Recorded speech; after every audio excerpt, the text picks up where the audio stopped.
welcome to the 7th episode of That One Thing, the Keys to End Procrastination. I first want to start off by thanking you for joining us today. My name is Karina Shafalo, and it is a pleasure to have you on this podcast. This podcast is brought to you by RMK Productions, 10 United Podcast Network, and 5 Alpha Apparel. Through the power of story, our mission is to uplift through voice, inspire, share stories and experience using the framework of teaching, learning, and modeling. Our purpose is hope, helping people every day.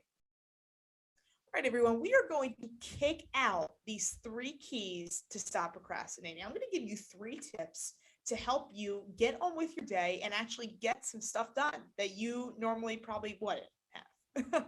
So we spend so much time not doing the things we thought about doing, or overthinking it and never actually doing it, and it's just this constant cycle, and you get yourself frustrated because of it. And it's kind of odd because I when I ask people like what they want to do, and so they're like, oh yeah, I want to be a doctor, I want to be a nurse, I want to do this, I want to have a lavish lifestyle. I know what needs to be done to be successful. We all know what we need to do to be successful. 90 to 95% of us know what we want to do in life, okay, and how to create that life. Maybe not 100, okay, there's some people that don't know yet, but we have somewhat of an idea of how to be successful in life. So we have to become good at taking action, okay? When I say taking action, I don't mean, okay, I'm going to write this down, I'm going to do it later. That's an action, but that's not what we're talking about. What we're talking about is physically doing something to promote that goal or promote that thing that you have to do, okay? So we're going to get into the 2 parts of procrastination, okay?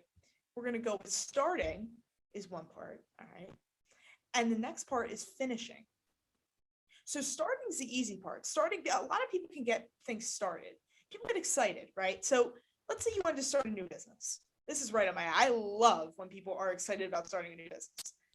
Look at me, I got my new MacBook. I'm going to go to this coffee shop that I love every single day. And I'm going to do that thing that they do in the movies where they sit in the coffee shop with their new computer and it's raining outside and your coffee's steaming, like all that good stuff, right? Like they're so excited to start being so adventurous with their company, okay? But as time goes by, we become less motivated. We almost, it's almost like a steady decline when it should be an upward slip, okay? And it's crazy because a lot of people are decently good at starting something, but are usually terrible at finishing. And that surprises me, honestly, because I'm like, well, if you started something, that energy needs to be constant throughout. And that's where we're going to get to the second part of procrastination, which is finishing. So there's starting and finishing. Starting's the easy one. We can all get started. We can all go on Amazon right now and buy a new microphone or buy a new laptop. And I'm going to do this every single day. And I'm going to make my business so profitable and it's going to be amazing. But how many of us finish on that idea? How many of us stick with it when the going gets tough? So that's what we're going to talk about today. Starting, but then finishing something as well. So 3 steps. We're going to do 3 today. And if you guys have a pen, piece of paper, anything like that, this would be great to write down. For driving, please just keep it up in your head. So number 1, stop negotiating with your mind. Just stop. If you notice yourself thinking too much, just stop thinking and just take action. Okay, that's it. That's all you have to do. No one has thought through their success. No one has thought out their perfect life, and it just bam. It happens through action. Action has to be done.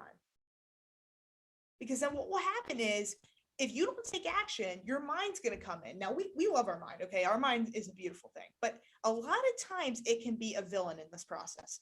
Because then you get the what ifs. Oh, well, what if I did this instead? Or why not if I don't know if I should be doing this. I don't know, And you get to overthinking, and that overthinking cancels the idea that you had or the action that you had. So for lack of a better word, you have to keep those stupid thoughts out of your head, okay? Because they are non-essential. You do not need to think. You just got to do. And the beautiful thing is, we don't even, let's say you're scared to get up on a stage or scared to do something. you can still take action. That's the beauty of taking action. Like, you don't need to think about something to literally walk. You know what I mean? Like, for example, I'm going to give a brief anecdote to this. So over the weekend, whenever this is published, over the weekend, one of the weekends in November, I attended it was a Army training. I'm registered to be in the Army, and I had to do some training over this one weekend. And it was an obstacle course that they do in air assault school. So it was like a big time obstacle course. You got the wooden pegs, something you would see right out of a movie. Okay. Now, I am not the best fan of heights. I wouldn't say it's my worst fear, but I wouldn't say it's something that I'm very comfortable with either.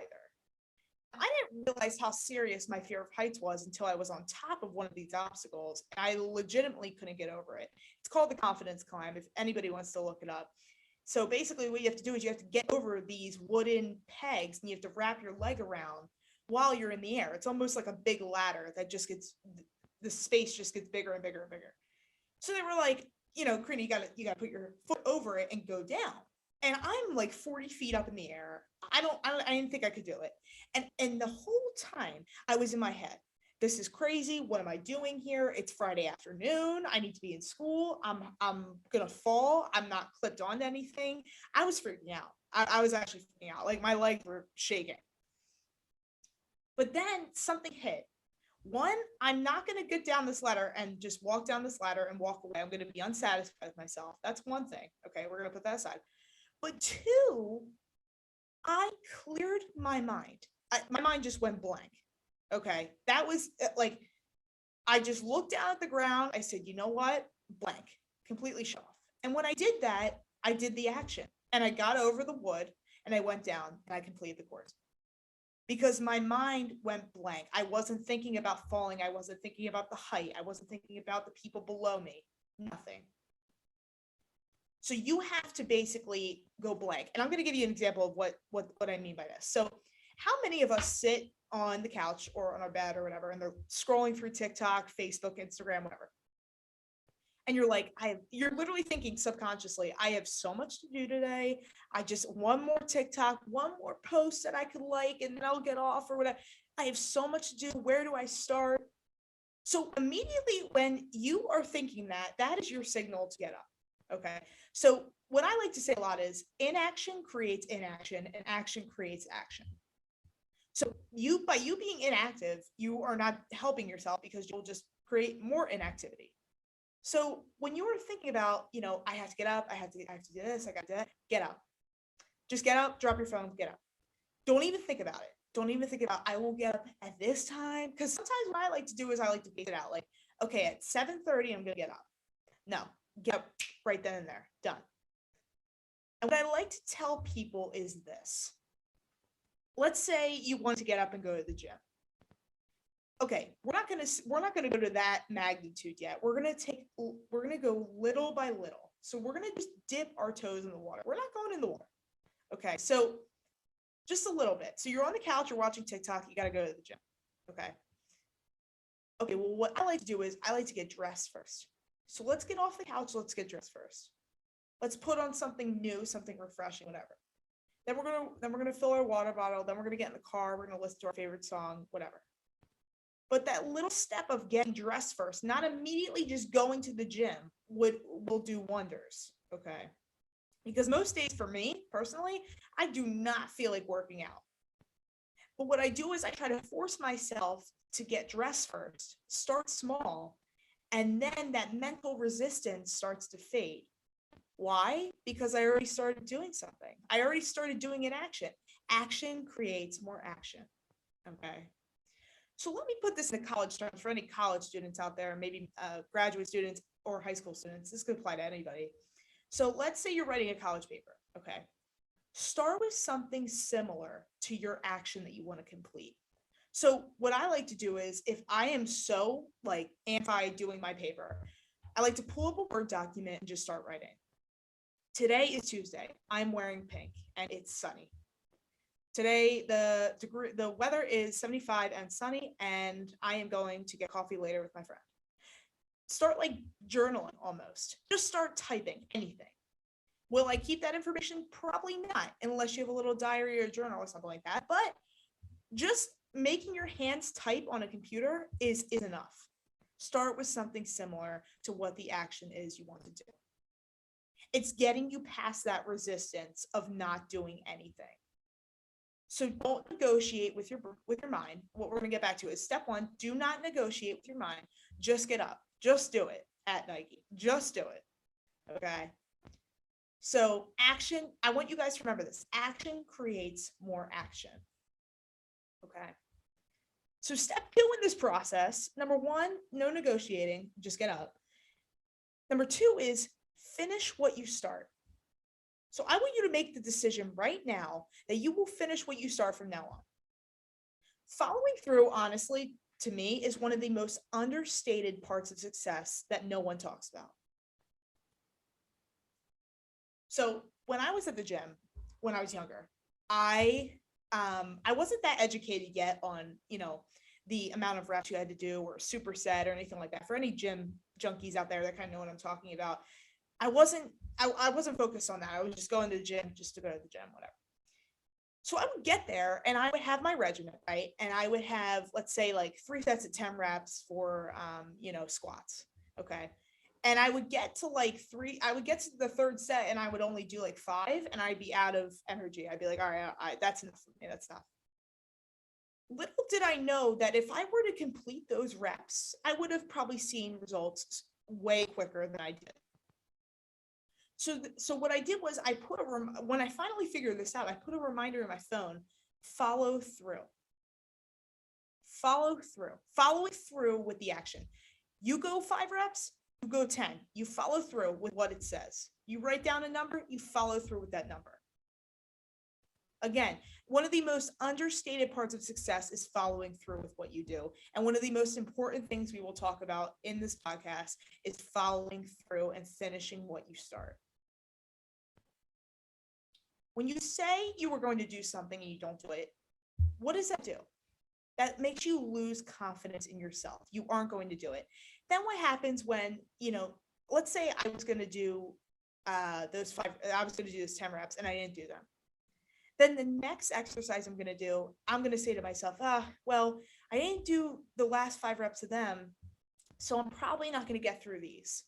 You are pulling away at your confidence. You are peeling away at those confidence fires that you have within you. And you do not know the damage that does to your confidence level in the future. This could not even pertain to working out. This could pertain to doing anything. Well, you know what? I'm not going to get through it anyway. You know what? I did this earlier. I didn't really get through that. I went like 75%. So what makes it think that I'm going to get through this either? Right? You aren't going to do it.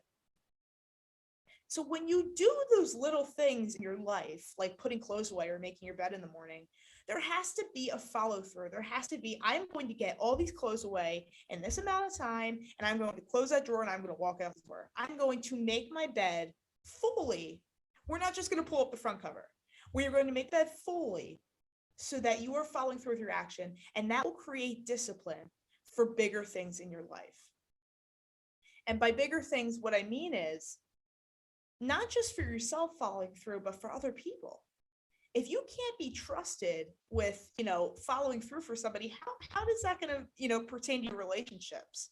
Are people going to want to be with somebody who doesn't follow through with their actions or their promises? Yeah, I'm going to pick him up at 5. I don't get there till 7. I don't even get there at all, maybe. Is that following through? Are people going to want to trust you and be your friend? No. So you need to make a mental commitment right now that I am the type of person that is going to follow through. I would like you to write that down if you have time and just manifest it. I am the type of person that is going to follow through with my actions and follow through for the sake of others. Okay. So when we get that step down, we're not negotiating anymore. Step 1. Number 2, we are following through with our actions. We are golden. Okay. We are like prime time right now. And step 3 is just the icing on the cake. Step 3 is do more of what you said. So do a little bit more of what you said you were going to do. So what I like to tell people is do 10% more of what you were going to do previous. So I'm going to work out for 60 minutes. What's 10% of that? 66. I'm going to work out for 6 more minutes, maybe get like an ab workout in there or stretch out. You're doing 10 reps, do 11. And this doesn't have to just pertain to the gym necessarily. It's just numerical. It's easy for me to do 10% in my head, but this could be anything. You know, for example, I'm writing a paper and I want to get one more paragraph in. Do another paragraph, do another 2 sentences, right? Push yourself and make it a habit of doing more than what you said. Because not only are you going to build muscle memory by doing that, you're going to build confidence. And that confidence is just going to build blocks over each other. Because guess what? When somebody asks Karina, hey, not only is she going to do it, she's going to do more than what she said she was going to do. People are going to trust you. People are going to want to be your friend because they know they can count on you and they know that you will do an excellent job in what you do. So, for example, I'm going to give a few examples right now. Showing up early. Your company, your boss is going to trust you. Let's say the meeting was at 5. You show up at 4:30. Easy, right? People are going to trust you if you show up early. Doing one more rep, like I said.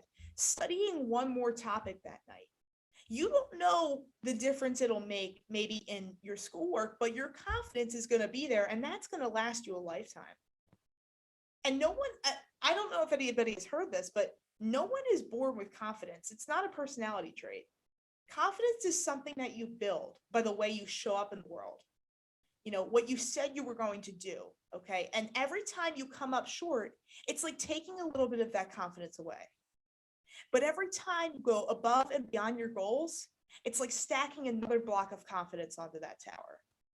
And that tower is inevitable. It can go as high as it wants. So you really want to focus on what are you doing for yourself, for your body? Are you creating good habits that will build your confidence, that will help you in that interview, help you on that overtime game, help you in just life in general? Right? So we're going to go over these 3 steps right now. So it's number 1, do not negotiate with your mind. Just get up and do it. Number 2, following through with that action. And number 3, do more than what you said you were going to do. And I promise you that these steps will give you the tools to complete your goals and hopefully give you a very successful life. So guys, that is it for me today. I want to thank you for joining us, and I appreciate you guys coming on. If anybody wants to check out my page at Karina Shafalo or at That One Thing Podcast, we got a little bit going on about discipline that we're going to be talking about in our next podcast. And we're going to have some surprise guests as well. So thank you guys. Have a great day, and I will see you soon.